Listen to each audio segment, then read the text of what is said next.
오늘은 우리 히브리서 마지막 시간입니다. 이제까지 달려온 모든 히브리서의 내용을 총 정리하고 결론 내리고 또 당부하는 부탁의 권고의 말씀으로 이 13장이 구성되어 있는 것을 알 수가 있습니다.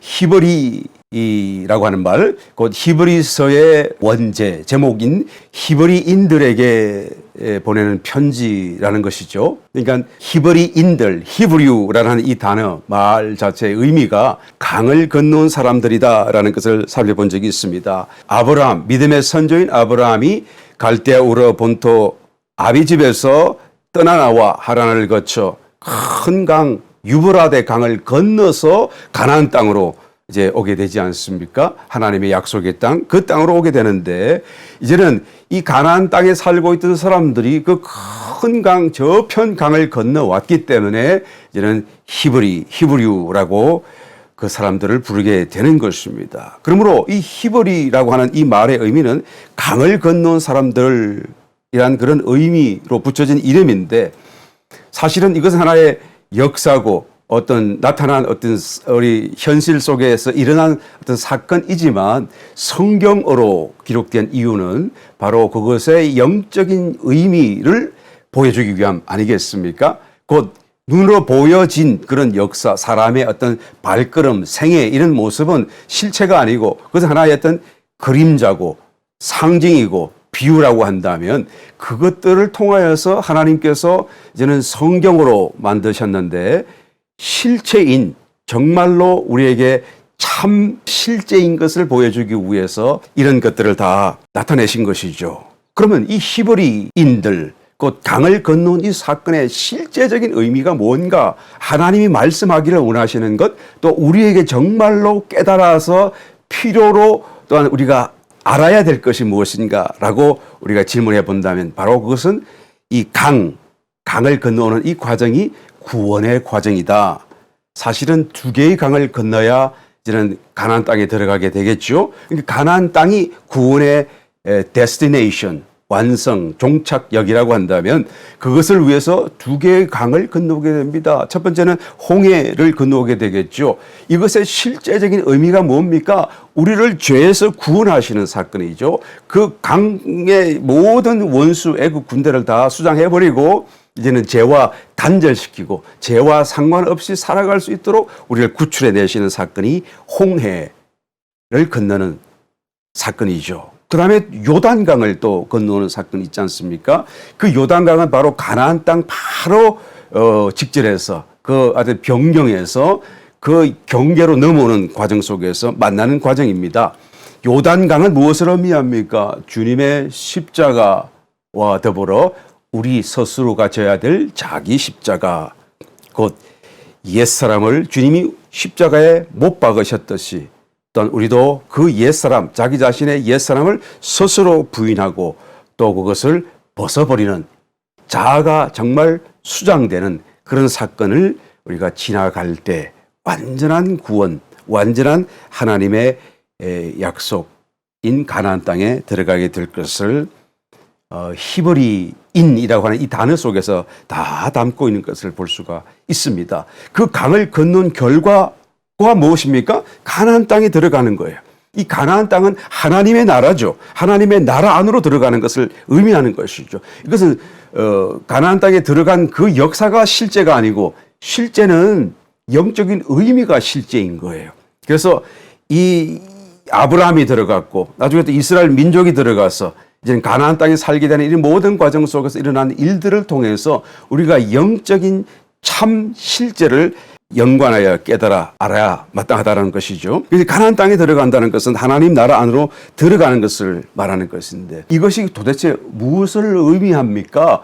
우리가 구원받는다는 그런 의미 속에서 가나안 땅으로 들어간다는 것은 무엇을 의미합니까? 이것을 우리에게 설명하기 위해서 이 히브리서 기자는 1장서부터 지금까지 계속 거대한 우주적인 조망을 갖고 또 관점을 갖고 아주 이 하늘과 또 땅, 영원한 한 세상을 두고 말씀을 하고 있는 것을 우리가 찾아볼 수가 있는 것이죠. 사실은 매우 거창하고 매우 어떤 면에서는 이해하기 어려울 듯해 보이겠지만 사실은 한 가지를 얘기하고 있습니다. 그렇죠? 구원에 대한 이야기예요. 그래서 이것을 우리에게 좀 더 잘 깨달을 수 있도록 이 구원이 얼마나 크고 얼마나 특별하고 얼마나 위대한지를 깨달을 수 있도록 하기 위해서 그 히브리서를 쓰일 당시에 이 히브리서를 받을 대상자들에게도 물론 적용되는 것이지만 오늘날 저와 여러분에게도 동일하게 적용되는 것을 우리는 말할 수밖에 없습니다. 우리가 깨달아야 돼요. 우리가 받은 이 구원이 얼마나 크고 얼마나 특별하고 얼마나 참으로 위대한 것인가라는 것을 우리가 깨달아야 한다라는 것이죠. 그래서 이 구원을 위하여서 우리가 모든 것을 다 또한 모두어서 전력 질주하고 또한 반드시 성취할 수 있는 그 길을 달려가야 마땅하다라는 것이죠. 그래서 이것을 설명하기 위해서 정말 이 구원을 받고도 구원에 대해서 감사, 놀라움, 감정 이런 것이 일어나지 않는 히브리인 유대인들에게 이것을 깨닫도록 설명하기 위해서 1장부터 3장까지 바로 인자로 오신 예수님, 우리를 십자가에 대속하신 그분이 천사들보다도 크시고 모세보다도 더 크신 분이다. 비교할 수 없는 분이다. 주인과 종의 관계다. 그만큼 예수님이 인자로 오셨지만 정말로 높으신 하나님의 독생자이시다. 그분이 우리를 구원하시기 위하여 보혈을 흘리셨다. 그런데 그 보혈을 통해서 우리가 그냥 죄로부터 구원받는 것이 끝이 아니다. 여전히 구원받은 자로서 더 나아가야 될 남아있는 안식이 있다. 4장에서 그 얘기를 하는 것이죠. 그래서 그 안식으로 나아가라. 그래서 휘장 안으로 들어가는 것이다. 지성소 안으로 들어가는 것이다. 6장에서 말씀하고 있죠.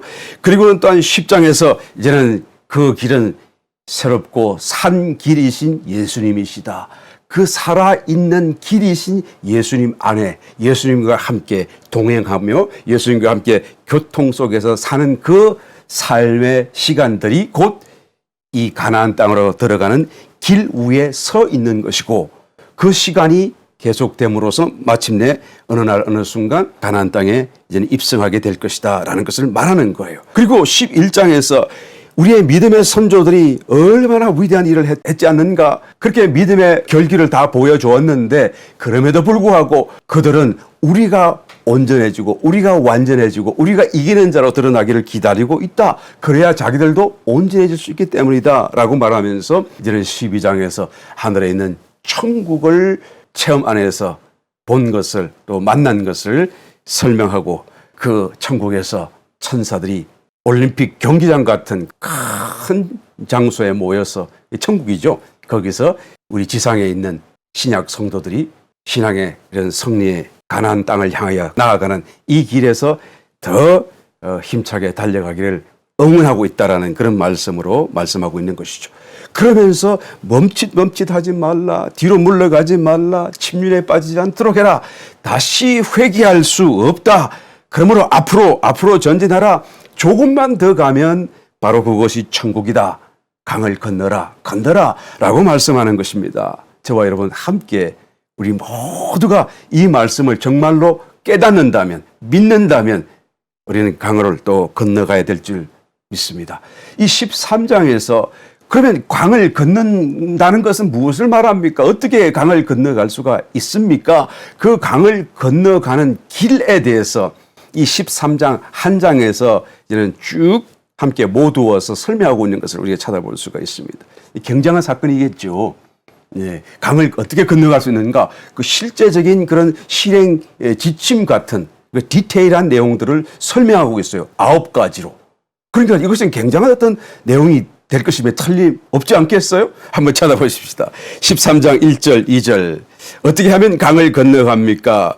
그래서 가나안 땅 이 구원의 완성으로 나아갈 수가 있는 것입니까? 첫 번째로 형제 사랑하기를 계속하라. 2절 손님 대접하기를 잊지 말라. 이로써 부지 중에 천사들을 대접한 이들도 있었느니라. 이 형제 사랑한다는 말은 교회 성도들 지체들을 얘기하는 거예요. 예, 바깥에 있는 사람들 얘기하는 게 아닙니다. 그죠? 사랑하되 가장 먼저 교회 지체들을 사랑해야 된다. 그 계속 하라. 계속. 예. 한 번 하고 말지 말고 계속 하라는 말씀이에요. 그러니까 교회의 모든 지체는 여러분 내가 마음에 안 들더라도 미워할 대상이 아니다는 걸 깨달아야 돼. 예, 지혜롭게 깨달아야 되는 것이죠. 사랑해야 될 대상이죠.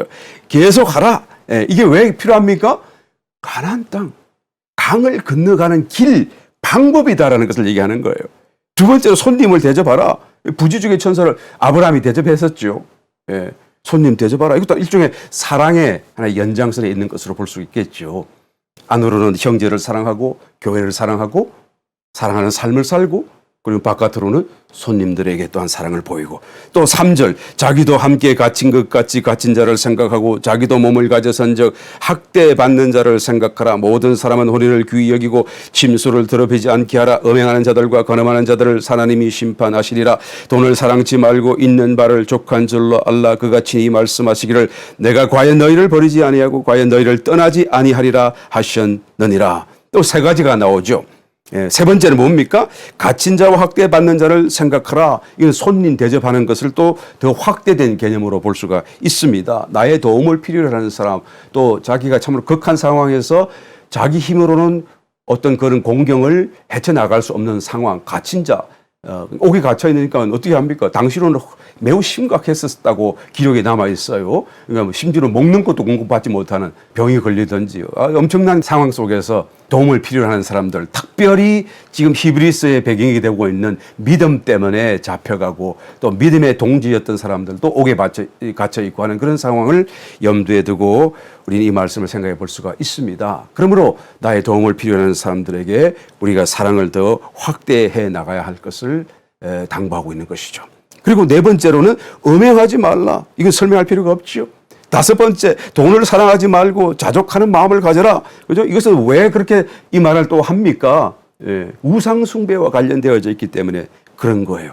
마태복음 6장 24절 한 사람이 두 주인을 섬기지 못할 것이니 혹 이를 미워하며 저를 사랑하거나 혹 이를 중히 여기며 저를 경히 여김이라.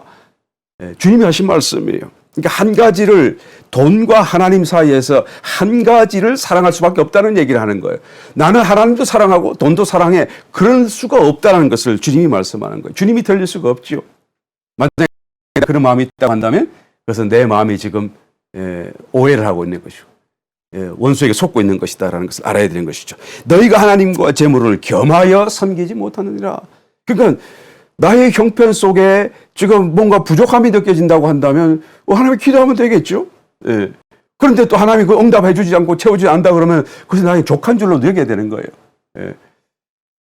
하나님이 주신 것이니까 하나님이 요만큼 자를 제가 주신 거니까 하나님 앞에 우리는 자족하는 마음을 갖고 하나님만 바라보는 그런 마음으로 살아야 한다라는 것을 말하는 것입니다. 그렇지 않으면 돈을 자꾸 우리가 사랑하게 되고 돈을 사랑하는 사람은 우상숭배에 빠지고 하나님께로부터 멀어질 수밖에 없다라는 거예요. 또 7절 하나님의 말씀을 너희에게 이르고 너희를 인도하던 자들을 생각하며 저희 행실의 종말을 주의하여 보고 저희 믿음을 본받으라. 그러니까 먼저 이렇게 너희에게 이르고 너희를 인도하던 자들이니까 먼저 그런 일들을 했던 선행된 그런 인도자들을 생각하고 그들이 어떤 종말을 맞이했는가. 그러니까 어떤 나쁜 부정적인 의미가 아니라 신앙적인 의미 속에서 참 아름다운 열매를 맺고 또 하나님의 인정을 받고 했지 않았는가. 그러므로 그들의 믿음을 본받으라라고 말하는 거예요. 그러니까 인도자들이죠. 먼저 하나님 말씀을 전해주고 자기들 신앙적으로 이렇게 격려해주고 키워주었던 사람들을 얘기하는 것입니다.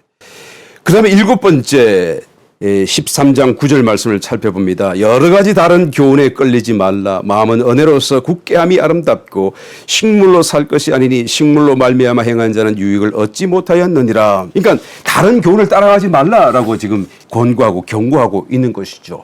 어떤 다른 교훈입니까?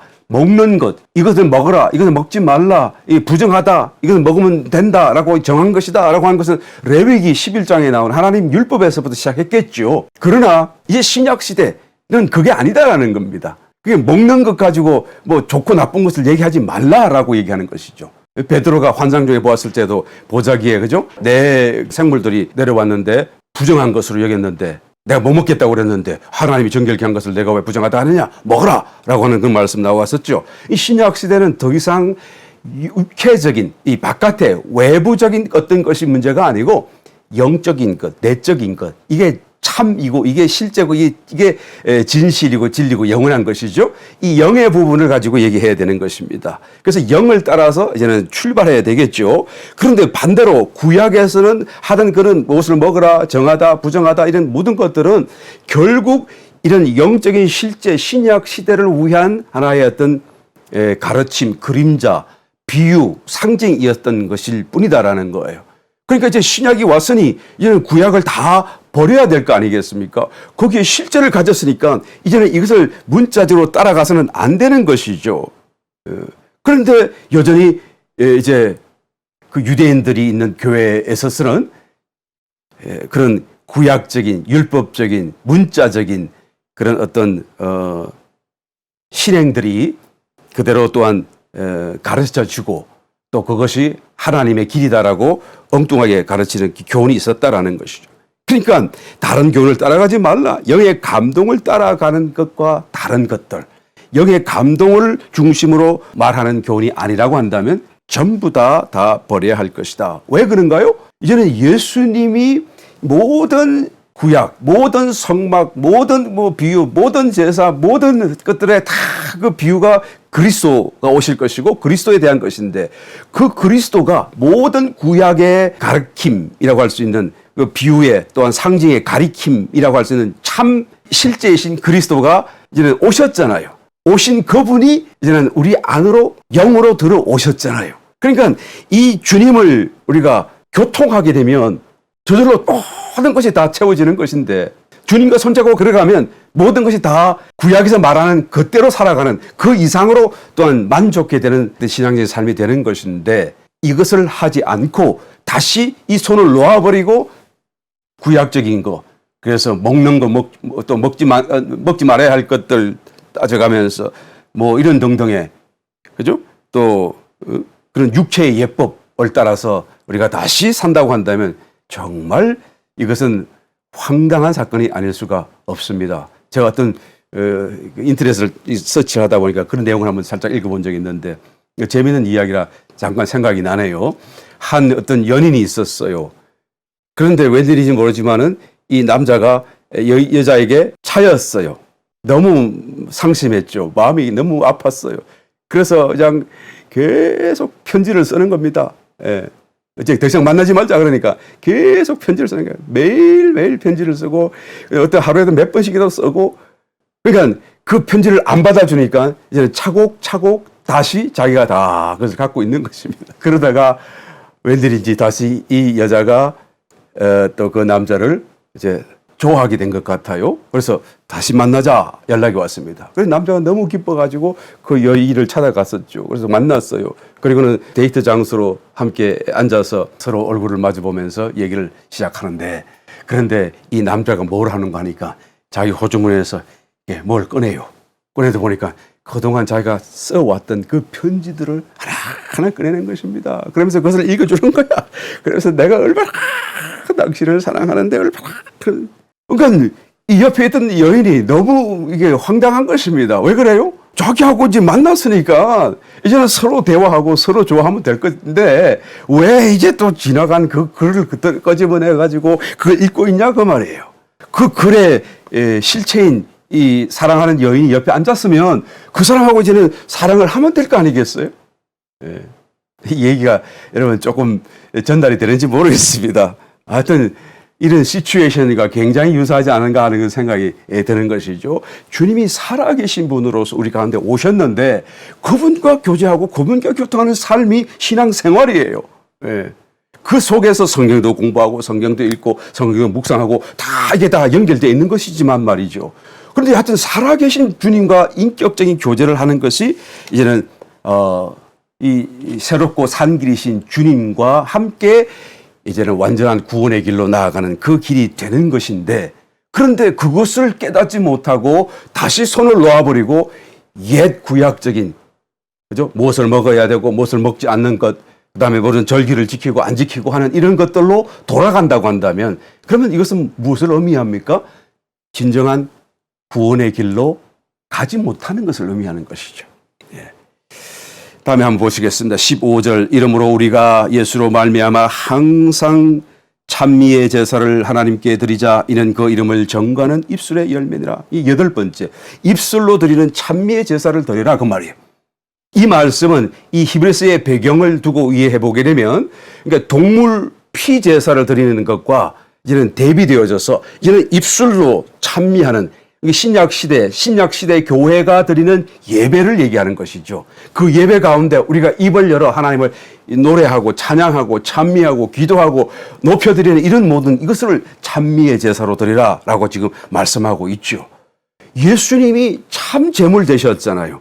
그러니까 동물의 피는 아무리 많이 있어도 그것은 실제적인 효력이 있는 것이 아니고 비유일 뿐이다라는 거예요. 그런데 정말로 그 비유의 실제이신 예수님이 이제는 제물이 되셔서 보혈을 흘려주셨잖아요. 그리고 이 보혈은 영원한 효력을 가진 것이잖아요. 그래서 이제는 더 이상 피 제사를 드릴 필요가 없게 된 것이죠. 우리가 이것을 믿는다고 한다면 동물 제사, 피 제사를 더 이상 드려서는 안 되는 거예요. 그런데 다시 돌아가서 구약적인 그런 동물 피 제사를 드리겠다고 한다면 그것은 무엇을 의미합니까?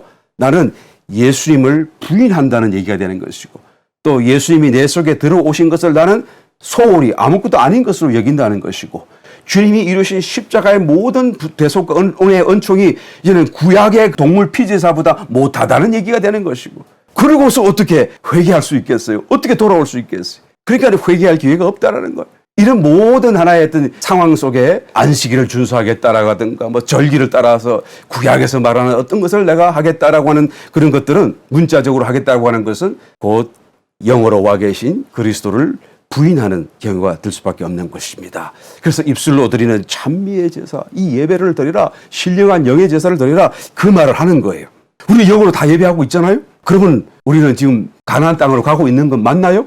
벌써 8번째 하나의 어떤 권고 사항으로 보면 우리가 잘하고 있는 것입니다. 그죠? 13장 17절 너희를 인도하는 자들에게 순종하고 복종하라. 저희는 너희 영혼을 위하여 경성하기를 자기가 회개할 자인 것 같이 하느니라. 그렇죠? 여기서 앞에는 인도하던 자들이었고 먼저 간 사람들이고요. 죽은 사람들이고 여기는 너희를 인도하는 자들 현재형이니까 저 같은 사람을 얘기하는 거죠. 이 말씀 제가 하기 좀 그런데 담임 목사 같은 사람이죠. 그죠? 그러니까 저에게 순종하고 복종하라. 저희는 너희 영혼을 위하여 경성하기를 자기가 회개할 자. 내가 회개한다는 뜻이 아니고 계산 주님 앞에 섰을 때 회개할 자라. 이게 내 것뿐만 아니라 나에게 맡겨진 약물이들까지도 다 주님 앞에서 회개할 것 자인 것 같이 내가 생각하고 있다라고 지금 말씀하는 거예요. 그래서 깨어서 그들을 위하여 가르치고 기도한다라는 말이죠. 네. 정말 그래요. 여러분 그것이 실감 있게 안 느낄지 모르겠지만 이런 자리에 서서 보게 되면 담임자라는 그런 직책 그런 자리에 서게 되게 되면 이게 느껴져요. 이렇게 돼요. 예. 그 사람이 뭐 위대한 사람이든 덜 위대한 사람이든 상관없이 여하튼 담임 목사 정말 건강한 그런 신앙적인 마인드와 순수함을 갖고 담임자로서 어떤 일을 한다고 한다면 자연스럽게 저 영혼들을 생각하게 될 수밖에 없어요. 그 사람이 꼭 더 뛰어났다는 이런 개념이 아니라 그냥 맡긴 그런 직분 때문에 말이죠. 그래서 회개할 자인 것 생각하고 그를 위하여 기도할 수밖에 없고 또한 축복할 수밖에 없지 않겠어요. 그러니까 이런 말씀하는 게 순종하고 복종하라. 저희로 하여금 즐거움으로 이것을 하게 하고 목회를 할 때 즐거움을 할 수 있게끔 하게 하고 근심으로 하게 하지 말라.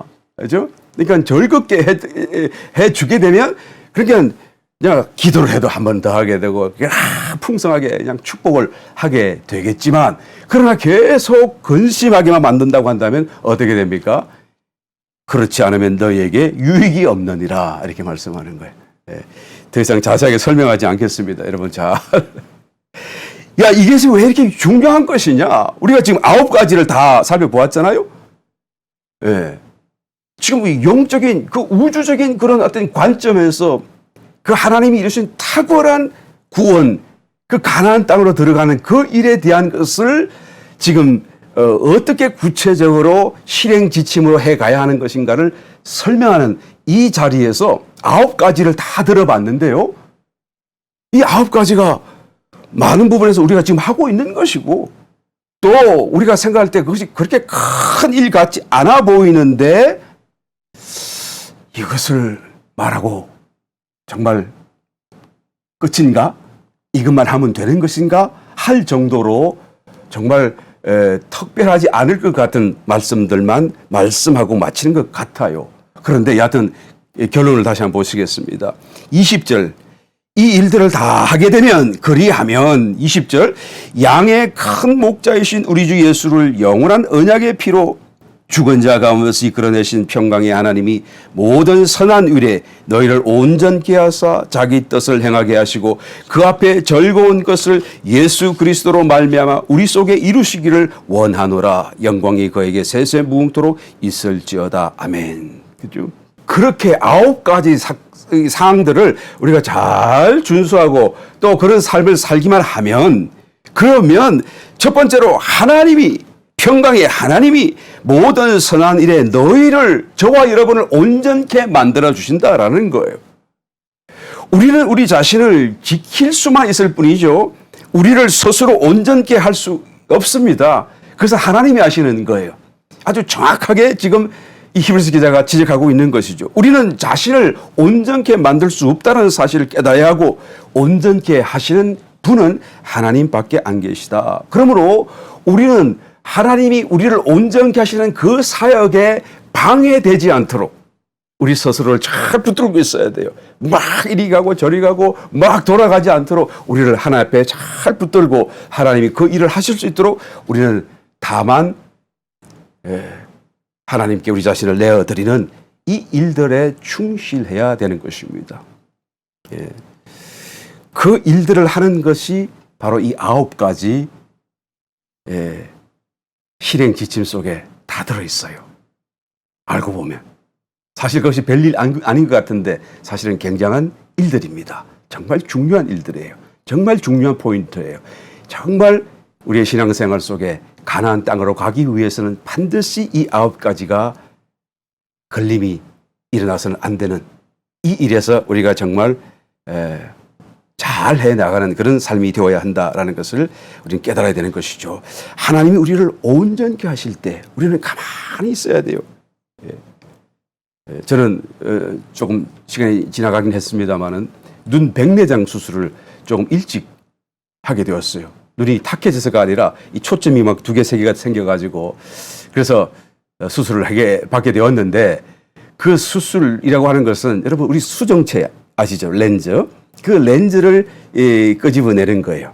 그리고 인공 렌즈를 안에 집어넣는, 수정체를 집어넣는 그런 수술이죠. 그러니까 바로 그것을 겉으로 감싸고 있는 각막의 끝에 부분을, 가장자리를 2mm나 3mm 짧게 잘라서, 그래서 그 속에 이제 집게를 집어넣고 있는 그 수정체를 긁어내는 거예요. 그런데 그 수정체를 감싸고 있는 그 뒤에 막이요, 주머니 막이 굉장히 얇아요. 그래서 조금 잘못하면 그 막을 찢어버릴 수가 있고 잘못되게 할 수가 있거든요. 그러면 또다시 이제는 시력에 문제가 생기는 것입니다. 그래서 굉장히 조심해야 돼요. 그거 잘 끄집어내야 돼요. 그래서 이 수술이 쉬운 것 같지만은 적어도 1000번 이상 연습을 한 사람이나 조금 잘 할 수 있는 그런 경지가 된다고 합니다. 그러니까 너무 예민한 수술이기도 하고 또 잘해야 되는 것인데, 또 우리가 정말 일반적으로 많이 대중적으로 진행되는 그런 수술이기도 합니다만은 정말 어떤 면에서는 조금 이게 긴장이 될 수 있는, 까딱 잘못하면 그냥 시력을 다칠 수 있는 그런 사건이 벌어지기 때문에 그렇죠. 그런데 그것을 전신마비를 하지 않고 그 눈 주위로만 부분 마취를 해서 이제 수술을 하게 되는데, 자기가 다 볼 것을 보고 느낄 수 느끼고 소리를 듣고 누워 있는 것입니다. 그래서 어떻게 합니까? 이 예민한 수술을 잘 성공할 수 있도록 하기 위해서 저 의사의 손길이 굉장히 중요한데 내가 뭐를 도와줄 수 있을까? 내가 좀 뭔가를, 내 눈이니까 내가 뭔가 좀 최선을 다해서 도와줄 수 있을 텐데 라는 생각을 합니다만, 그러나 내가 그 수술을 하는 의사를 도울 수 있는 유일한 한 가지, 아무것도 없어요. 아무것도 도울 수 있는 게. 근데 유일한 한 가지는 뭡니까? 내가 가만히 있는 거죠. 움직이지 않는 거예요. 조금도 움직이지 않는 거예요. 그죠? 그래서 제가 미세한 그것을 할 때 잘 할 수 있지 않겠습니까? 바로 이 9가지, 이전에 우리가 살펴봤던 9가지 실행 지침, 그것이 별일 아닌 것 같지만은 그 실행 지침들의 그 공통적인 분모를 다 이렇게 한번 끄집어내 보게 되면 하나의 공통된 영적 원칙이 그 속에 있는 것을 보게 됩니다. 사랑하고 대접하고, 그 다음에 또 돈을 사랑하지 않고, 또 믿음을 본받고, 다른 교회에 흔들리지 않고, 이런 모든 일들 다 모아서 보게 되면 그 안에 공통적인 원칙 한 가지가 있어요. 그게 뭐죠? 자기 마음대로 살지 말라 그 말이에요. 자기 마음이 이끄는 대로 마음대로 뛰지 말고 자기를 쳐서 복종시키고 움직이지 않도록, 다시 말하면 자기 십자가라고 하는 이 원칙이 그 속에 담겨져 있는 것을 보게 됩니다. 그래서 자기 십자가의 이 원칙을 따라서 9가지 방면으로 지금 히브리서 기자가 아주 구체적으로 권고하고 있는 것을 보게 되는 것이죠. 이 일들은 어떤 면에서 정말 쉬운 일 아니겠어요? 별 큰 일이 아니잖아요. 그런데 또 곰곰이 그 일을 잘 또 한번 실행하려고 하다 보면 그것이 정말 어렵다라고 느낄 수도 있는 일이기도 합니다. 그러니까 어렵다고 느끼는 사람에게는 어려울 수 있겠고, 또 쉽다고 생각하는 사람에게는 쉬운 일이다라고 말할 수가 있어요. 성막 안에 들어가서 제사장이 이제는 하나님의 말씀을 따라서 제사를 집전을 할 때 어떻게 합니까? 십자가의 길을 가죠. 처음에 번제단을 지나가죠. 그다음에 물두멍을 지나가죠. 일자로 지나가고 성소로 들어가죠. 들어간 뒤에는 오른쪽에 떡이 있고 왼쪽에 황금등대가 있어요. 황금등대에 가서 기름을 채우고 심지를 자르고 돌아서서 오른쪽에 있는 떡상으로 가서 떡을 교체를 하고, 그리고 다시 가운데로 돌아와서 앞으로 부장단으로 향을 피워 올리고, 그리고 다시 지성소 안으로 들어가는 거 아닙니까? 그러니까 이 대제사장이 걷는 그 길이 십자가의 길이에요. 보게 되면 똑바로 가서 십자가를 그리면서 가게 되는 것이죠. 그 십자가를 지신 주님의 길을 따라가는, 그렇다고 해서 주님이 흘리신 보혈을 우리도 흘리고 주님이 대속해서 죄를 우리도 다시 진다는 의미는 전혀 아니죠. 주님이 다 이루어 놓으신 그 길 위에서 우리도 따라가는 거예요. 그래서 이것을 자기 십자가라고 말을 하는 것입니다. 이 십자가, 주님이 주신 그 십자가의 길 위에서 우리가 자기 십자가, 주님이 명령하신 그 말씀을 따라 한 걸음 한 걸음 나아갈 때에 그 길이 지성소로 향하는 길이고 하나님께로 나아가는 길이다라는 것을 말하는 것이죠. 바로 히브리서에서 나타내는 강을 건너는 일이다라고 말하는 것입니다. 고린도전서 15장 31절, 형제들아 내가 그리스도 예수 우리 주 안에서 가진 바 너에게 대한 나의 자랑을 두고 단언하노니 나는 날마다 죽노라. 사도 바울의 고백입니다. 그렇죠? 날마다 죽는 이 순교의 신앙적인 삶, 여정이 자기는 자랑이다라고 말을 하는 것입니다. 자랑일 수밖에 없어요. 깨닫는 자에게는. 남들에게는 정말 비참하고, 남들에게는 정말 자꾸 지는 것 같고 잃어버린 것 같으나 사실은 깨닫는 자에게서는 그것이 하나님께로 가는 길이라는 것을 알기 때문에 자랑할 수가 있다라는 것입니다. 그래서 하나님이 우리를 온전케 해주시는 거예요. 9가지 모든 신의 지침을 따라 살면, 그 다음에 두 번째로 어떻게 합니까? 자기 뜻을 21절 모든 선한 일에 너희를 온전케 하실 뿐만 아니라 자기 뜻을, 하나님의 뜻을 우리가 행하게 만들어 주신다라고 말하는 것이죠. 하나님이 우리를 온전케 만드신 그 결과로 우리가 하나님의 뜻을 행하게 된다라고 하는 말씀이에요. 우리 속에 내주하시는 그리스도의 영이 우리의 생각과 마음을 감동하셔서 우리가 원하고 우리가 생각하는 것이 결국에는 하나님의 뜻과 같은 것이 되게 만들어 주신다라고 말씀하는 것이죠. 그러니까 우리를 자꾸 그리스도처럼 만들어가는 사건이 일어난다라는 것입니다. 마태복음 7장에 보니까 주여 주여 하는 자마다 다 천국에 이를 것이 아니다라고 말씀하셨죠. 어떤 사람이 천국에 이릅니까? 오직 하늘에 계신 내 아버지의 뜻대로 행하는 자라고 말을 하는 것이죠. 하나님 아버지의 뜻대로 행하는 자 아니라고 한다면 천국에 이를 수 없다라고 주님이 분명히 말씀하시는 것입니다. 그런데 이 말씀에 나타나는 그 사람들은 어떻게 보면 교회 가운데서도 매우 열심히 있었던 사람 같아요. 어떻게 보면 매우 또 그런 어떤 지도적인 위치에 있었던 사람들 같이 또한 생각되어집니다. 어떤 사람들은 말하기를 여기는 아버지의 뜻대로 행하지 않고 천국도 못 들어가니까 불신자들일 것이다라고 말을 합니다만 절대 그렇지 않습니다. 그 내용을 자세히 살펴보게 되면 그들은 오히려 교회 중에서도 더 열심히 있는 사람이고 더 지도적인 위치에 있는 사람들, 그러니까 예수님의 이름으로 권능도 행하고 선지자 노릇도 하고 가르쳤다고 말이에요. 귀신도 내어 쫓았다는 얘기를 하는 것이죠. 이런 능력과 기사까지도 행하는 사람들인데요, 불신자라고 우리는 생각해 볼 수가 없는 것입니다. 그런데 놀라운 것은 주님께서 이 사람들을 내가 모른다라고 말씀하시더라는 거예요. 그러면서 이 사람들이 천국에 못 들어오고 오직 하나님의 뜻대로만 행하는 사람만이 천국에 올 수 있다라고 말씀하는 것을 보게 되는 것입니다. 도대체 이것이 어떻게 된 것입니까? 이 사람들은 예수를 믿지만 자기 마음대로 살았던 사람들이에요. 자기의 뜻대로 살았던 것이죠. 주님이 그렇게 말씀하시니까요. 자기 생각에 이것이 하나님의 뜻이라고 착각하며 열심으로 주님을 섬겼던 사람들이에요. 그런데 결국은 그것은 주님을 섬긴 것이 아니라 자기를 섬긴 것이고 주님과 상관없는 불법을 행하는 자들로 내가 쫓기는 것입니다. 여기서 천국에 들어오지 못한다는 것은 영원한 사건을 얘기하는 것이 절대 아닙니다. 그렇죠? 천년 왕국 시절 동안에 보상적인 면에서 받을 이기는 자들이 들어갈 그 천국을 얘기하는 것입니다.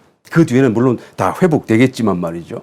그러나 못 들어간다라는 것을 우리는 아주 심각하게 생각해야 되는 것입니다. 내가 내 힘으로 할 수 있는 것이 아니다라는 걸 알아야 돼요. 하나님의 뜻대로 산다는 것은 내가 내 생각대로 사는 것이 아니다라는 것을 알아야 되는 것이죠. 내가 마음대로 그것을 깨달아서 할 수 있는 것이 아니다라는 것을 알아야 돼요. 여기에 나타나는 이 사람들을 보시게 되면 얼마나 정말 황당하겠어요. 오히려 더 열심히 살았는데 주를 섬겼는데 오히려 그 일이 주님과 반대되는 길이었다라는 것을 죽은 뒤에나 깨닫게 되더라라는 것이죠.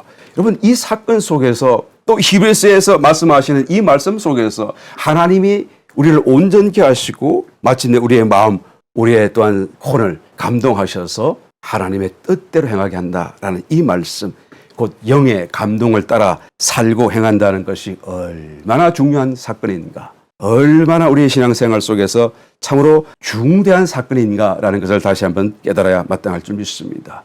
영을 따라 살아야 돼요. 영을 주목해야 됩니다. 육체의 예법이나 육체 겉으로 드러난 것, 이것 하라 저것 하지 말라, 그런 것은 다 소용없고요. 따라가서도 안 되고 다른 교훈일 뿐인 것입니다. 우리는 그런 다른 교훈에 미혹돼서는 안 되고요. 계속 우리 속에 와 계신 살아계신 그리스도, 인격이신 그리스도, 말씀하시는 그리스도를 주목하고 그와 함께 동행하는 영의 감동을 따라 사는 신앙적인 삶을 살아야만 하는 것입니다. 영의 감동을 그러면 어떻게 듣습니까? 어떻게 영의 소리를, 주님의 소리를, 성령의 소리를 내가 들을 수가 있는 것입니까? 여러분, 이것은 그냥 되는 것이 아니고 더 많이 경건의 연습, 반복적인 연습을 통해서 우리가 점점 더 세밀히 알아갈 수 있는 하나의 사건이라는 것을 성경이 말씀해 주고 있습니다. 그래서 성도에게 일생이라고 하는 이 시간을 주신 거 아니겠습니까? 그 시간 속에 연습하라는 것입니다. 계속 그것을 추구하고 그렇게 더 나아가라고 얘기하는 것입니다. 무언가 대단한 업적을 주님이 요구하시고 기대하시는 것이 아니다라는 것을 알아야 돼요. 내가 뭔가 겉으로 굉장한 일을 이루어가기를 주님이 기대하신다는 것을 여러분 생각하지 말아야 되는 것입니다. 성도에게 요구하는 것은 오직 하나님께 자기 자신을 내어드리는 것밖에 없고 내 속에 와 계신 주님을 또한 주목하며 거기에 순종하고 살아가는 영에 속한 사람으로 사는 삶을 살아라 하는 것밖에는 없다라는 것이죠. 그래서 지금 히브리서 맨 마지막 장에 그 길을 가는 하나의 실행 지침으로서 9가지를 말씀하셨는데 그 9가지가 우리가 듣기에도 보기에도 그렇게 큰 일이 아닌 것 같고 특별한 일이 아닌 것 같고 누구든지 할 수 있는 그런 작은 일같이 보여지고 느껴지는 이유가 여기에 있는 것입니다. 그런데 그것이 작은 일이 아니고 그 일로 인하여서 내가 주님 앞에서 딱 꼼짝하지 않고 내 자신을 내어드리는 길이기 때문에 이 일은 사실은 큰 일이고 우리가 반드시 중대하게 생각해야 될 일들이다라는 것을 우리가 아는 것입니다. 그리고 난 뒤에 어떻게 합니까? 다시 21절 돌아가서 읽어봅니다. 자기 뜻을 행하게 하시고 그 앞에 즐거운 것을 예수 그리스도로 말미암아 우리 속에 이루시기를 원하노라. 그 앞에 즐거운, 그러니까 하나님 앞에 하나님께 보시기에 즐거운 일이 무엇일까요? 하나님이 즐거워하시는 것은 딱 하나밖에 없습니다. 그래서 예수 그리스도. 주님이 침례받으실 당시에 하늘로부터 음성이 들려와서 보라, 이는 내 사랑하는 아들이요 내 기뻐하시는 하는 자니라 말씀하셨죠. 변화산상에서도 베드로, 야고보, 요한 주님과 함께 있을 때 보라, 이는 내 사랑하는 아들이요 내 기뻐하는 자이니 너는 저의 말을 들으라 라고 말씀하셨던 것처럼 하나님이 기뻐하시는 것은 예수 그리스도밖에 없어요. 그럴 수밖에도 없습니다. 왜? 그리스도와 비교할 수 있는 게 없잖아요. 뭔가 우리에게 좋은 것이 있다고 한다면 이 좋은 것과 비교할 수 없는 다른 것이 있다고 한다면 마음을 줄 수 있겠지만, 그러나 이것이 너무나 탁월하기 때문에 다른 것과 비교할 수가 없기 때문에 여러분, 하나님께는 그 앞에 즐거워하시는 것, 기뻐하시는 것은 예수 그리스도밖에 없으신 줄 믿습니다. 바로 그 즐거워하시는 것을 우리 속에 이루시기를 원한다. 그러니까 우리 속에 그리스도의 형상을 자꾸 더 만들어 가시기를 원한다라고 얘기하는 것이죠. 예. 9가지 이 일들을 우리가 실행함으로써 우리의 신앙적인 삶이 되게 만들므로써 하나님이 우리 속에 오셔서 우리를 온전케 하시고 우리 자기 뜻을 행하게 하시고 우리 속에 그리스도의 형상을 만들어 가시기를 원하신다. 바로 합력하여 선을 이루는 그 선이겠죠. 로마서 8장 28절 이하의 말씀, 우리가 알거니와 하나님을 사랑하는 자 곧 그 뜻대로 부르심을 입은 자들에게는 모든 것이 합력하여 선을 이루느니라. 이 선을 이룬다는 것은 문제가 바뀌어서 축복이 되고 해결이 되고 그런 의미가 아니죠. 이것을 정말 많은 사람들이 또 많은 가르침 속에서 와전시켜 버렸는데요. 성경적인 본래의 의미로 돌아와야 되는 것입니다. 이게 굉장히 큰 잘못을 하고 있는 거예요. 문제 해결을 얘기하는 게 아닙니다. 축복을 얘기하는 거 아닙니다. 우리 삶이 동경 속에 있다가 해결되거나 이런 걸 얘기하는 게 아니에요. 합력하여 선을 이룬다는 그 선이라고 하는 것은 계속 한번 읽어보시면 압니다. 29절, 하나님이 미리 아신 자들로 또한 그 아들의 형상을 본받게 하기 위하여 미리 정하셨으니 이는 그런 많은 형제 중에서 맏아들이 되게 하려 하시니라. 예수님이 맏아들이 되게 하시고 그 믿는 모든 사람들은 그다음 다른 작은 아들들로 만드시려고 하는 그 일이 합력하여 선이라고 하는 그 선에 해당되는 부분이죠. 30절, 또 미리 정하신 그들을 또한 부르시고 저와 여러분들을 창세전에 미리 정해 두셨다가 그 때가 되어서 우리를 구원하기 위해 부르시게 되는 것이죠. 부르신 그들을 또한 의롭다 하시고 칭의, 예수 믿었으니까 이제 칭의 해주는 거죠. 의롭다 하신 그들을 또한 영화롭게 하셨느니라. 그렇죠? 구원하고 칭의하고 대속하고 속죄하고 끝난 게 아니고 영화롭게 하신다는 거예요. 어떻게 영화롭게 될 수 있죠? 그리스도의 아들의 영광으로 그리스도화 시킴으로써 우리의 그 속 사람을 이렇게 영화롭게 만드시는 것이 하나님이 우리를 구원하신 목적이다라는 것을 알 수 있고 이것이 합력하여 선을 이루신다는 그 선에 해당된다는 것을 알 수가 있는 것입니다. 이것을 지금 히브리서 기자가 너희 속에 우리 속에 이루시기를 원한다라고 지금 말하고 있는 것이죠. 할렐루야. 여러분, 신앙의 생활은 경주하는 생활이다라고 우리 12장에서 또한 살펴보았었습니다. 이 경주는 무슨 일을 두고 하는 말이냐? 강을 건너는 일이다라는 것이죠. 참 히브리인이 되는 일이다라는 것을 말하는 것이죠. 예수를 믿고 구원을 받은 저와 여러분들은 이미 홍해는 건너왔습니다. 이제 광야길을 지나가고 있는 것이죠. 이 광야길을 다 지나간 뒤에 또한 한 가지 하나 더 넘어서야 될 강이 있는데 그 강이 바로 요단강이다라는 거예요. 그런데 광야길을 구약에서 보니까 상징 속에 비유 속에서 몇 년 동안 지나왔다고 말을 합니까?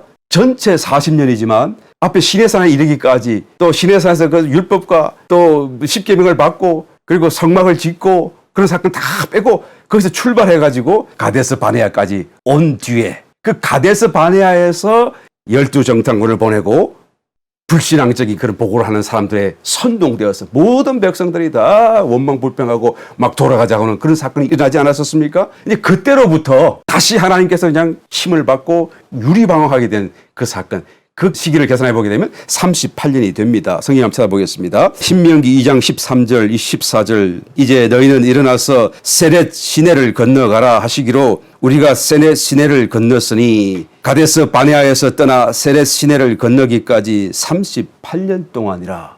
그러니까 지금 이것은 세렛 시내를 건넌 뒤에 이제 했던 말, 일어났던 일을 지금 기록하고 있는 것이죠. 그래서 가데스 바네아에서 세렛 시내를 건너기까지 가데스 바네아까지 왔는데 거기까지 오는 데는 약 한 2년 정도 걸렸고요. 아무 일이 없었습니다.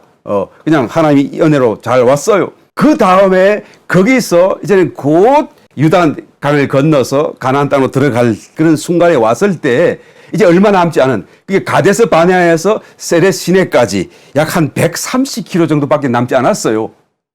그런 한 일주일도 안 되는 그런 거리를 남겨두고 거기서 정탐꾼을 보냈다가 돌아온 뒤에 그들은 막 선동되어서 불신앙을 쏟아내고 하나님을 원망하고 모세를 원망하고 그리고는 다시 내어 쫓겨서 유리방황하는 그리고 얼마나 돌았다고요? 38년을 돌았어요.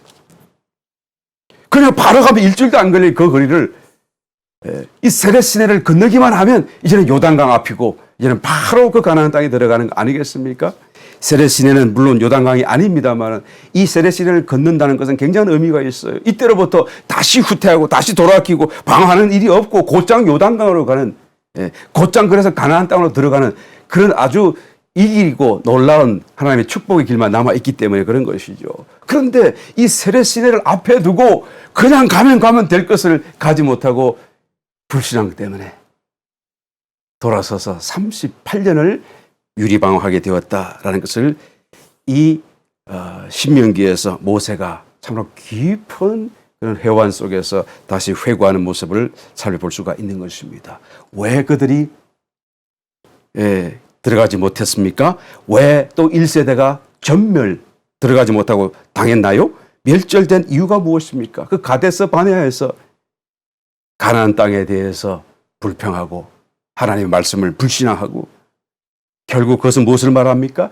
이 히브리서에서 말하는 그 영적인 가나안 땅, 정말 가나안 땅이 말씀하고 있는 비춰주고 있는 진짜 참인 영적인 가나안 땅을 두고 오늘날 저와 여러분들이 불신앙으로 찾지 않느냐, 돌아서느냐, 아니면 이 말씀을 믿음으로 받아들이고 그 길을 달려가느냐 하는 것을 지금 말씀하고 있는 거예요. 이미 이스라엘 백성들은 다 불신하고 멸망당하였다고 하는데 그것이 지금 큰 문제가 아니고 바로 저와 여러분 진짜 가나안 땅인 영적인 가나안 땅을 지금 우리가 반드시 들어가야 한다는 것을 성경이 말씀해 주고 있는 것입니다. 그래서 히브리서 4장 1절로 이자의 말씀을 한번 읽어봅니다. 그러므로 우리는 두려워할지니 그의 안식에 들어갈 약속이 남아 있을지라도 너희 중에 혹 미치지 못할 자가 있을까 함이라. 저희와 같이 우리도 복음 전함을 받은 자이나 그러나 그 들은 바 말씀이 저희에게 유익되지 못한 것은 듣는 자가 믿음을 화합지 아니함이라. 이 말씀이 다시 한번 우리의 마음속 깊이 공명되고 우리의 생각과 삶을 새롭게 다시 한번 더 재정립하고 마땅히 가야 될 또 우리 앞에 놓여져 있는 남아있는 그 안식 가야 될 마땅한 가나안 땅을 우리가 참으로 깨달아서 포기하지 않고 그 길을 달려갈 수 있는 놀라운 하나님의 말씀이 되시기를 예수님을 축원합니다.